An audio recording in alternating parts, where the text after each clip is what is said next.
교과서에 충실한 교과 토의, 여디디아의 교충 교토 시간입니다. 여러분 안녕하십니까?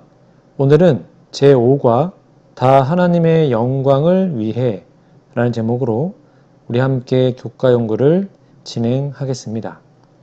성경책과 교과서를 미리 준비해 주시기 바랍니다. 연구 범위입니다.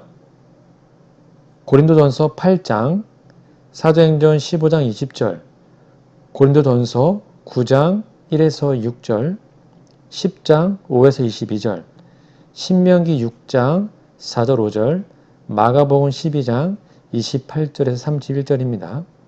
연구 범위 성경 본문을 꼭 펴서 여러 번 읽어주시면 좋겠습니다. 기억절 노래 들으시고 말씀 연구를 진행하겠습니다. 3기 5과 그런즉 너희가 먹든지 마시든지 무엇을 하든지 다 하나님의 영광을 위하여 하라. 고린도전서 10장 31절.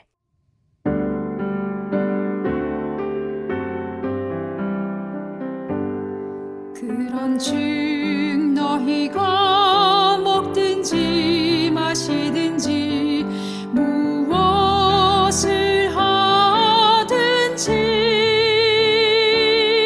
다 하나님의 영광을 위하여 하라. 고전 10장 32.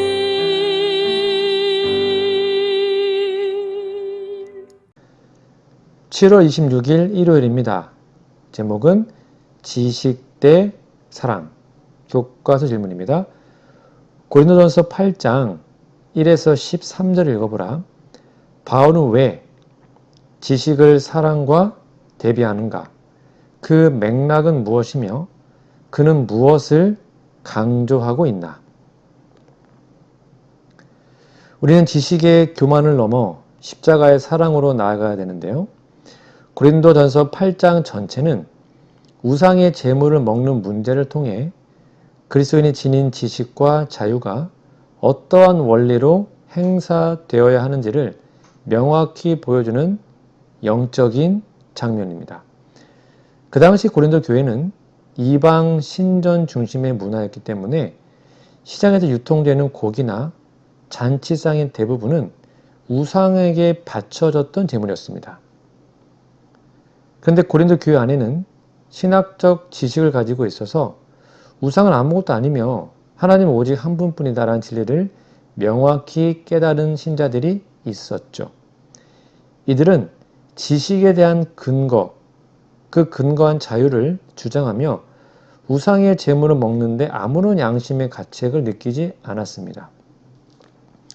그러나 사도 바울이 이 맥락에서 지식을 사랑과 대비한 결정적인 이유는 사랑이 결여된 사변적 지식은 사람을 교만 또는 자만하게 부풀릴 뿐이지만 그리스도의 사랑은 공동체를 다시 세우는 덕을 세우기 때문입니다.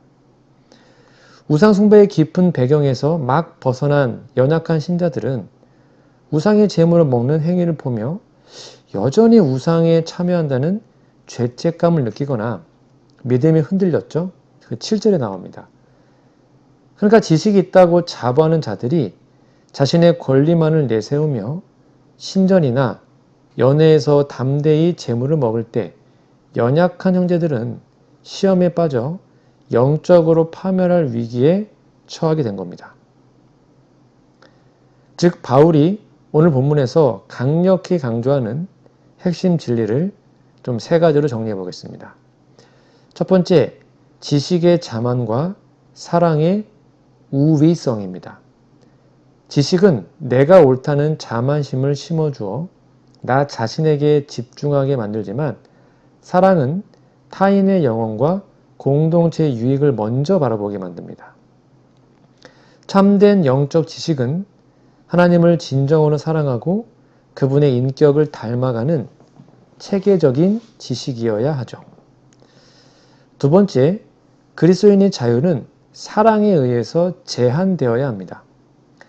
복음 안에서 얻은 자유는 내 마음대로 행할 수 있는 방종이나 특권이 아닙니다. 진정한 영적 성숙은 연약한 형제 영혼을 위해 나의 자유와 권리를 스스로 포기할 수 있는 거룩한 절제에서 나타나는 것이죠. 세 번째는 형제의 양심을 상하게 하는 것이 곧 그리스도께 죄를 짓는 거라는 사실입니다. 바울은 11절과 12절에서 아주 깊은 경고를 던지죠. 그러면 너의 지식으로 그 연약한 자가 망하나니 그는 그리스도께서 위하여 죽으신 형제라. 이같이 너희가 형제에게 죄를 지어 그 연약한 양심을 상하게 하는 것이 곧 그리스도에게 죄를 지는 것이니라. 연약한 성도 한 사람은 단순한 타인이 아니라 예수님께서 그분의 피에 값을 주고 사신 소중한 영혼입니다. 따라서 내 지식을 자랑하느라 형제를 실족하게 하는 것은 그를 위해 십자가를 지신 그리스도께 직접 죄를 범하는 심각한 영적 범죄이죠. 결국 바울은 13절에서 만일 음식이 내 형제를 실족하게 한다면 나는 영원히 고기를 먹지 아니하여 내 형제를 실족하지 않게 하리라 라는 위대한 사랑의 선언으로 글을 마칩니다.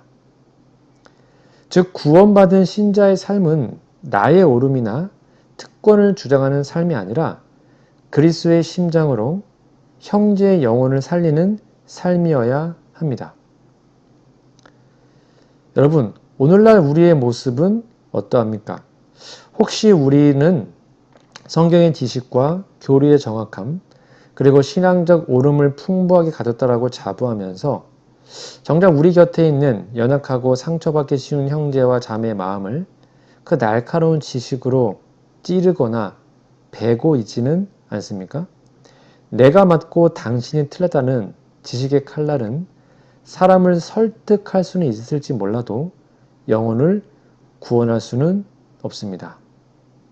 즉 나의 지식과 자유가 누군가의 신앙을 흔드는 걸림돌이 된다면 오늘 기꺼이 그 권리를 내려놓고 형제의 영혼을 받쳐주는 주님의 자녀들이 되어야 합니다.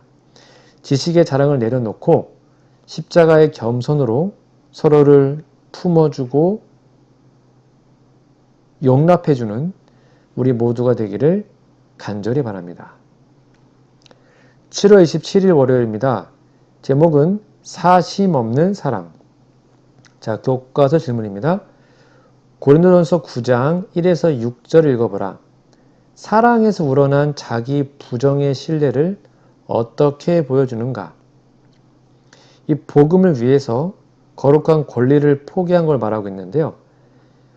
고린도전서 8장에서 형제를 실족하게 하지 않기 위해 영원히 고기를 먹지 않겠다라고 선언한 바울은 9장에 이르러서는 그 사랑에서 우러난 자기 부인의 원리가 자신의 삶과 사도직에서 어떻게 구체적인 신뢰로 구현되었는지를 강력하게 보여줍니다.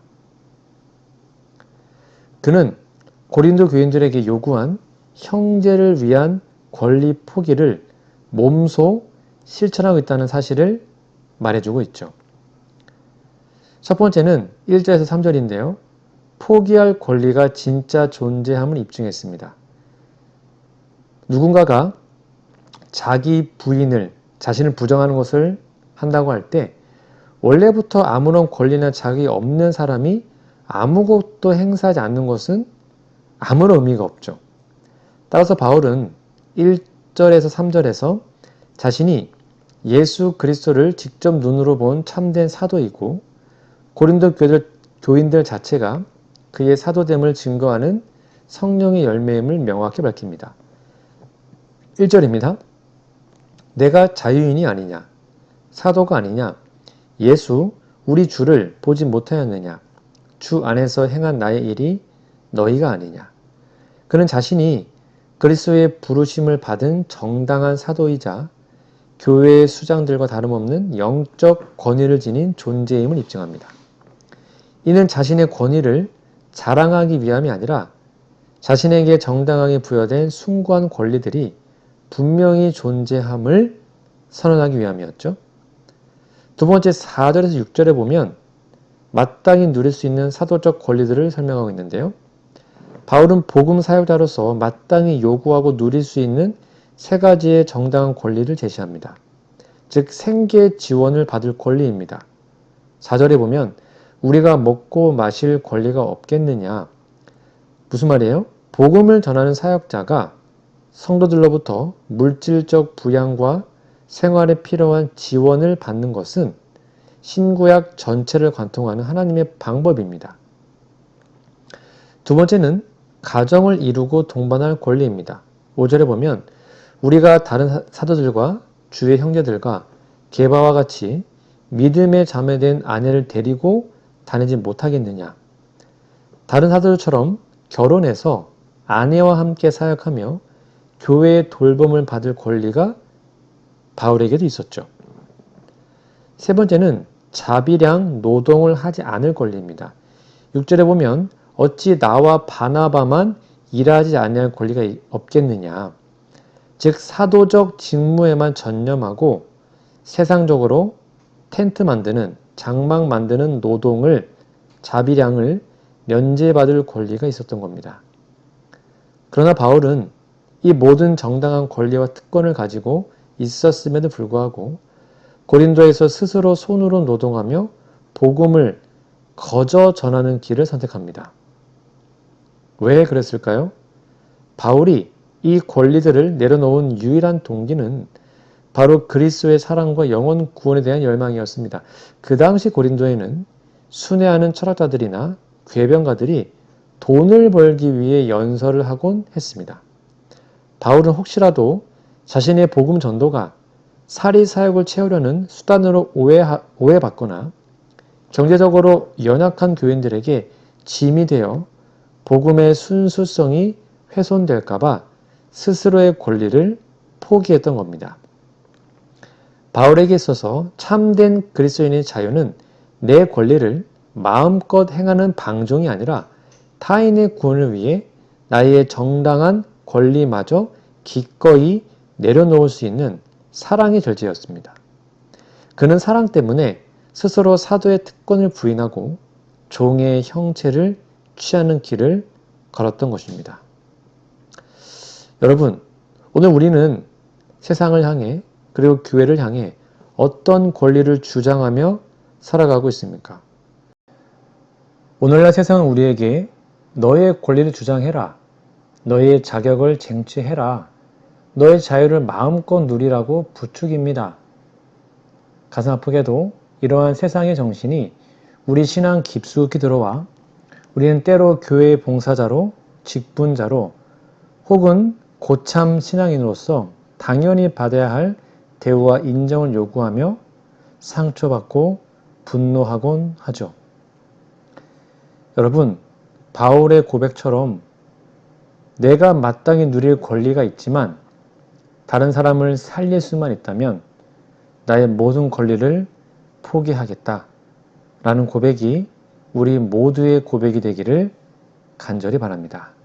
나의 권리를 주장할 때 성령의 역사는 멈추지만 사랑으로 내 권리를 내려놓을 때 십자가의 능력이 나타남을 기억하시기 바랍니다. 7월 28일 화요일입니다. 제목은 과거의 교훈. 교과서 질문입니다. 고린도전서 10장 7에서 11절을 읽어보라. 이스라엘 백성은 광야에서 어떤 죄를 저질렀는가? 주어진 특권 때문에 그들의 죄는 왜 더 심각해졌는가? 사도 바울은 고린도전서 10장 서두, 즉 1에서 5절에서 출애굽한 이스라엘 백성 전체가 구름과 바다 아래서 침례를 받고 다같이 신령한 음식인 만나를 먹으며 그들과 동행하는 신령한 반석이신 그리스도께로부터 흘러나오는 음료를 마셨다는 엄청난 영적 특권을 상기시킵니다. 그러나 곧이어 7절에서 11절에 이르러 그처럼 커다란 은혜를 입은 그들이 광야에서 저지른 네 가지의 치명적인 죄를 말하고 있는데요. 첫 번째, 7에서 10절에 보면 광야에서 저지른 네 가지 죄가 나와요. 우상 숭배의 죄, 7절이죠. 신의 산 아래서 금송아지를 만들고 앉아서 먹고 마시며 일어나 뛰논다는 그 말과 같이 하나님의 영광을 피조물의 형상과 바꾼 배교의 죄였습니다. 8절은 음행의 죄죠. 바알보을 사건에서 모압 여인들의 유혹에 빠져 육체적 영적 음행을 저지르므로 하루에 2만 3천 명이 죽임을 당한 죄였습니다. 9절에 보면 주를 시험한 죄입니다. 하나님의 신실하신 인도하심을 불신하고 그분의 인내를 악용하여 거듭 불평하다가 불뱀에게 물려 멸망당한 죄입니다. 10절에는 원망의 죄인데요. 하나님의 처사와 지도자들의 통치에 불만을 품고 불평을 확산시키다가 멸망시키는 자에게 멸망당한 고라 무리와 이스라엘의 죄입니다. 자, 그러면 주어진 특권 때문에 그들의 죄가 더 심각한 이유가 뭡니까?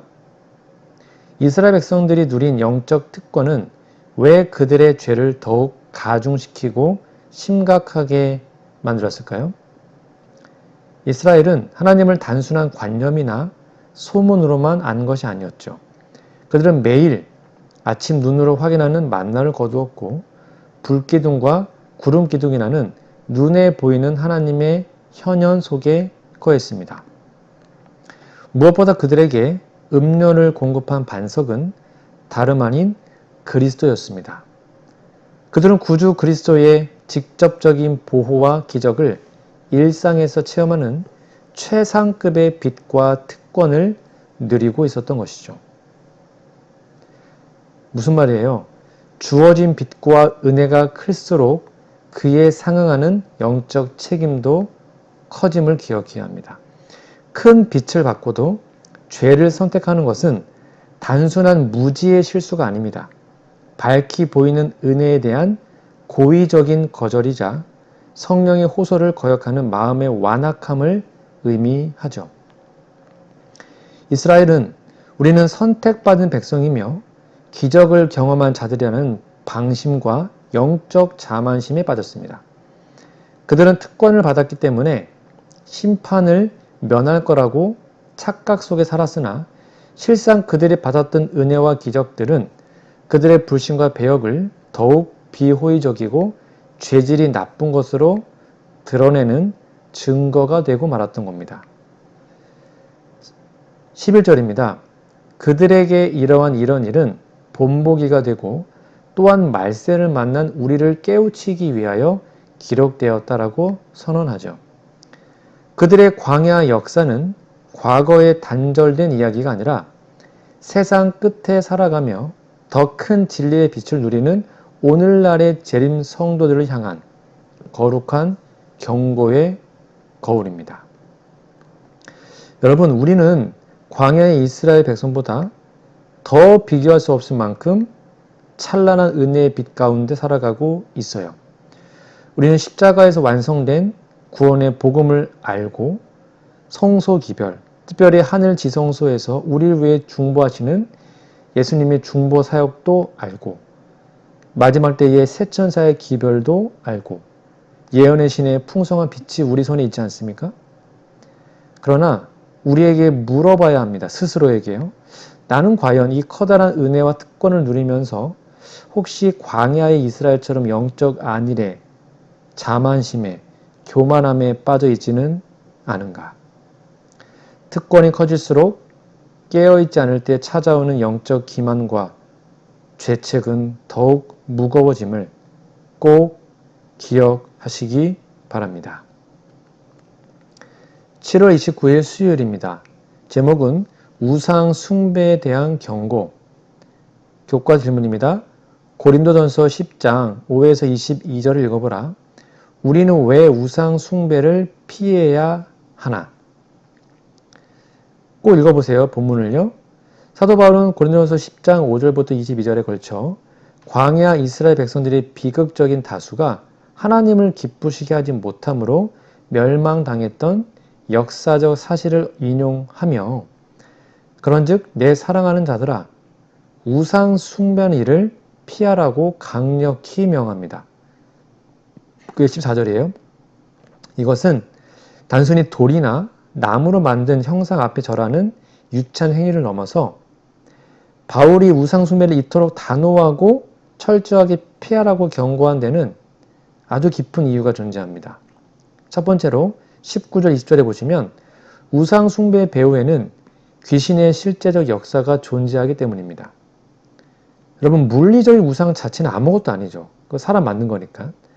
우상에게 바쳐진 고기 자체에 어떤 마법적인 화학적 변화가 일어나는 것도 아닙니다. 그러나 바울은 영적 세계의 숨겨진 실체를 폭로하죠.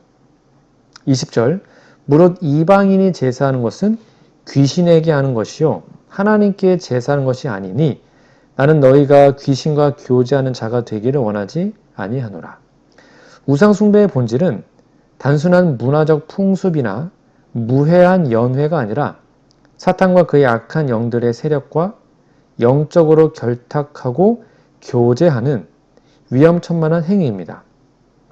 그래서 우상의 탈 뒤에서 영혼들을 멸망으로 이끄는 악령들의 실제적 기만이 작동하고 있기에 우리는 우상 숭배를 단호히 피해야 합니다. 그리고 16에서 21절에 보면 그리스도와의 연합과 충성의 배타성이 나오는데요. 우리가 예수 그리스도를 구주로 받아들이고 침례를 받아 그분과 연합할 때 우리는 그리스도의 피와 몸에 참여하는 거룩한 언약 관계에 들어갑니다.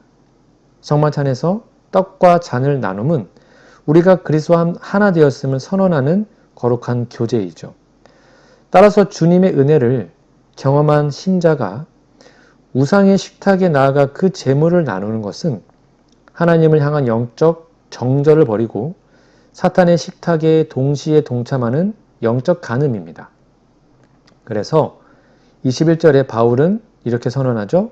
너희가 주의 잔과 귀신의 잔을 겸하여 마시지 못하고 주의 식탁과 귀신의 식탁에 겸하여 참여하지 못하리라. 하나님과 세상을 동시에 섬길 수 없듯 그리스도와 사탄을 향한 충성은 절대로 양립할 수 없습니다. 12절과 22절은 하나님의 거룩한 질투와 자만의 위험성이 나오는데요. 22절에서 그러면 우리가 주를 노여워하시게 하겠느냐? 우리가 주보다 강한 자냐라고 물으며 우상 숭배가 하나님의 거룩한 소유된 백성을 향한 그분의 질투를 유발한다고 경고합니다. 특별히 광야 이스라엘 백성들이 엄청난 신령한 기적을 경험하고도 나는 안전하다는 자만심에 빠져 우상 숭배와 음행에 빠졌던 것처럼 지식과 은혜를 받았다고 해서 스스로를 과신하는 자는 반드시 넘어지게 됩니다. 그렇기에 바울은 그런즉 선 줄로 생각하는 자는 넘어질까 조심하라는 12절이죠. 엄중한 경고와 함께 유혹을 피하고 오직 신실하신 하나님의 도우심만을 의지할 것을 촉구하고 있죠. 여러분, 오늘날 재림 성도들이 경계해야 할 우상 숭배는 더 이상 외형적인 신상 숭배만이 아니죠. 하나님보다 더 사랑하는 모든 것입니다. 재물, 명예, 이기심, 세상의 정욕, 타협하는 마음 또는 내 자신도 우상이죠. 자아를 숭배하는 거예요. 내 마음이 하나님보다 앞서는 모든 것이 곧 귀신과 교통하게 만드는 현대판 우상입니다. 여러분, 오늘 우리의 마음의 보좌에는 누구의 식탁이 차려져 있습니까? 세상 오늘도 끊임없이 우리에게 하나님도 섬기고 세상의 기쁨도 적당히 즐기라고 유혹합니다. 이 정도는 괜찮다. 이 정도 지식과 경험이 있으니 나는 흔들리지 않는다. 여러분, 그러나 십자가를 바라보십시오. 우리 주 예수 그리스도께서는 그분의 피로 우리를 사셔서 그분의 정결한 신부로 삼으셨습니다. 그러니 혹시 우리가 서 있다고 잘 믿는다라고 자만하고 있다면 그때가 가장 위험할 때임을 기억하십시오. 오직 그리스도의 피로 정결한 자가 되어서 세상의 정욕을 단호히 거절하는 주님의 식탁 앞에서 거룩히 서는 우리 모두가 되기를 간절히 바랍니다. 7월 30일 목요일입니다. 제목은 우상 숭배 극복하기. 교과서 질문입니다. 마가복음 10장 17절에서 22절, 12장 28절에서 31절 읽어보라. 두 본문의 공통점은 무엇이며 고린도전서 10장에는 어떻게 적용되는가?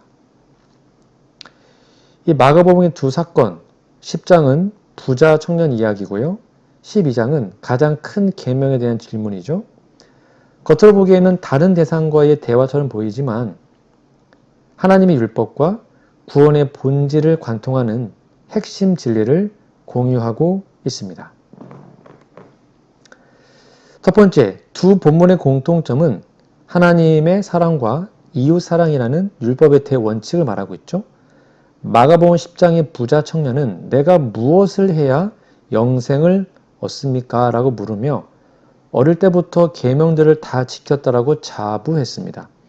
그러나 예수님께서는 그를 사랑스럽게 바라보시며 그에게 한 가지 부족한 것이 있음을 집어내셨죠. 그것은 너의 재산을 팔아 가난한 자들에게 주고 나를 따르라는 촉구였습니다. 청년은 계명의 문자는 지켰을지 몰라도 재물이라는 우상을 하나님보다 더 사랑했고 가난한 이웃을 내 몸과 같이 사랑하지 못했습니다. 결국 그는 사랑의 실천이라는 율법의 핵심을 빼놓은 채 행위의 껍데기만 쥐고 있었던 겁니다. 이 비극적인 단면은 마가복음 12장 28절에서 31절에서 서기관의 질문에 답하신 예수님의 말씀과 잘 연결됩니다. 예수님께서는 모든 계명 중에 첫째 되는 것은 마음을 다하고 목숨을 다하고 뜻을 다하고 힘을 다하여 주 너의 하나님을 사랑하는 것이며 둘째는 너의 이웃을 내 자신과 같이 사랑하는 것이라고 선언하셨죠. 따라서 두 본문의 공통점은 외형적인 종교의 행위나 지식, 율법의 준수보다 더 근본적인 것은 하나님을 향한 전심의 사랑과 이웃을 향한 이타적인 사랑이며 이 사랑이야말로 영생에 이르는 참된 신앙의 본질이라는 점입니다.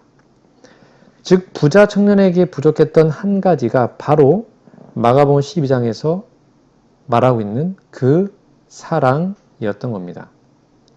자, 그러면 고린도전서 10장으로 적용해 볼까요? 이 율법의 대원칙, 하나님의 사랑과 이웃 사랑은 바울이 고린도전서 10장에서 다루는 두 가지 핵심 주제, 우상 숭배를 배격하고 형제를 위한 그리스도인의 자유 절제에 대한 완벽한 적용이 되죠. 무슨 말이에요? 첫 번째, 마음을 다해 하나님을 사랑하면 당연히 우상 숭배를 전면적으로 배격하게 되겠죠. 그게 고린도전서 10장 1에서 22절에 나오는 겁니다. 마가복음 10장의 부자 청년에게 재물이 하나님보다 위에 있는 우상이었던 것처럼 고린도전서 10장에서 바울은 신자의 마음을 하나님으로부터 빼앗은 모든 우상 숭배를 피하라고 명합니다. 그게 14절에 나와요. 이스라엘 백성이 광야에서 탐욕과 음행과 불평으로 넘어진 것은 그들 마음에 하나님을 향한 온전한 사랑이 식었기 때문입니다. 주님과 귀신의 잔을 겸하여 마실 수 없는 이유, 21절입니다. 하나님을 향한 참된 사랑은 배타적이며 전인적인 충성을 요구하기 때문입니다. 마가복음 12장의 말씀처럼 마음과 뜻과 힘을 다해 하나님을 사랑하는 자는 결코 세상을 겸하여 섬기거나 우상의 식탁에 마음을 빼앗기지 않겠죠? 두 번째, 이웃을 내 몸과 같이 사랑해라. 이거는 남의 유익과 구원을 구하는 거잖아요. 그게 바로 고린도전서 10장 23절에서 33절에 나옵니다. 고린도 교회 내에 지식이 있다고 자부한 자들은 모든 것이 가하다며 시장에서 파는 재물 고기를 마음대로 먹었던 자유를 누렸죠. 그러나 바울은 마가복음 12장의 이웃 사랑의 계명을 삶의 현장에 적용합니다. 24절, 누구든지 자기의 유익을 구하지 말고 남의 유익을 구해라. 내가 재물을 먹을 수 있는 지식과 자유가 있다 할지라도 그것이 믿음이 연약한 이웃의 양심을 상하게 하고 그를 실족하게 만든다면 기꺼이 내 자유를 포기하라는 겁니다. 이것이 바로 예수님께서 부자 청년에게 요구하셨고 마가복음 12장에서 강조하신 이웃을 내 몸과 같이 사랑하는 삶의 실체입니다. 결국 바울은 고린도전서 10장 31절에서 33절에 이 두 계명을 하나로 모아 결론 내리죠. 그게 바로 오늘의 기억절이죠. 그런즉 너희가 먹든지 마시든지 무엇을 하든지 다 하나님의 영광을 위하여 하라. 이 뭐예요? 하나님을 사랑하는 것이죠. 그리고 나와 같이 모든 일에 모든 사람을 기쁘게 하여 자신의 유익을 구하지 아니하고 많은 사람의 유익을 구하여 그들로 구원을 받게 하라. 이게 바로 이웃 사랑입니다. 여러분 혹시 우리는 마가복음의 부자 청년처럼 혹은 고린도 교회의 성도들처럼 나는 교리를 잘 알고 있고 칭찬을 받았고 신앙의 의무들을 다 이행하고 있다는 안도감 속에 살아가고 있지 않습니까? 그러면 예수님이 직접 물어보실 겁니다. 너에게 아직도 한 가지가 부족한 것이 있다. 너는 진정으로 나를, 하나님을 마음을 다해 사랑하느냐? 그리고 내가 피 흘려 산 너의 곁의 형제들을 너의 몸처럼 사랑하고 있느냐? 우리가 아무리 성경적 지식이 해박하고 신앙의 경력이 길다 할지라도 내 마음의 보좌에 하나님보다 더 사랑하는 세상의 재물과 자라는 우상이 놓여 있다면 우리는 부자 청년처럼 멸망할 수밖에 없습니다. 내가 가진 자유와 옳음을 내세우느라 연약한 형제의 가슴에 상처를 주고 있다면 우리는 구원받지 못할 겁니다. 여러분 그러니 다시 한번 십자가를 바라보시고 하나님을 향한 최고의 사랑으로 세상의 모든 우상을 단호에 던져버리고 이웃을 향한 따뜻한 사랑으로 형제의 눈물을 닦아주며 그의 구원을 위해 우리 자신을 포기할 수 있는 진정한 믿음, 우리 모두에게 있기를 간절히 바랍니다. 오늘은 제5과 다 하나님의 영광을 위해 라는 제목으로 함께 교과 연구를 진행하였습니다. 여러분 연구 범위 성경 본문을 꼭 여러 번 읽어주시고 기억절도 외워주시면 감사하겠습니다. 우리 다음 주에는요. 제6과 성령께서 주시는 선물들 이라는 제목으로 교과 연구를 진행하겠습니다. 다음 주까지 영육간에 강건하시고 우리 기도하고 모든 공부를 마치겠습니다. 하늘의 계신 아버지, 우리가 다른 이의 신념과 가치관에 코웃음치는 교묘한 영적 교만에 빠지진 않았는지 살펴보기 원합니다. 어리석은 우월감을 버리게 해 주시옵소서. 주님께서 하늘의 모든 영광을 버리고 낮은 이 땅에 오시어 십자가를 지셨듯 우리도 때로는 합당한 자신의 권리를 내려놓고 종의 모습으로 사람들을 섬길 수 있게 해 주시옵소서. 모든 것이 은혜, 한없는 은혜임을 잊지 않게 해 주시옵소서. 배은망덕한 이스라엘의 역사가 곧 우리를 향한 교훈이자 경고임을 명심하며 겸손히 자신을 돌아보게 하옵소서. 자신의 믿음이 강하다는 위험한 착각에 빠지지 않게 하옵소서. 타인을 향한 관용과 명백한 죄를 용납해버리는 허영을 구분할 수 있게 하옵소서. 예리한 식견을 드러내는 우리의 말과 행동이 남에게 상처를 주는 칼날이 되지 않게 해 주시고 소금처럼 맛을 돋우는 은은하고 따뜻한 사람이 되게 하여 주시옵기를 예수님의 이름으로 간절히 기도드립니다. 아멘.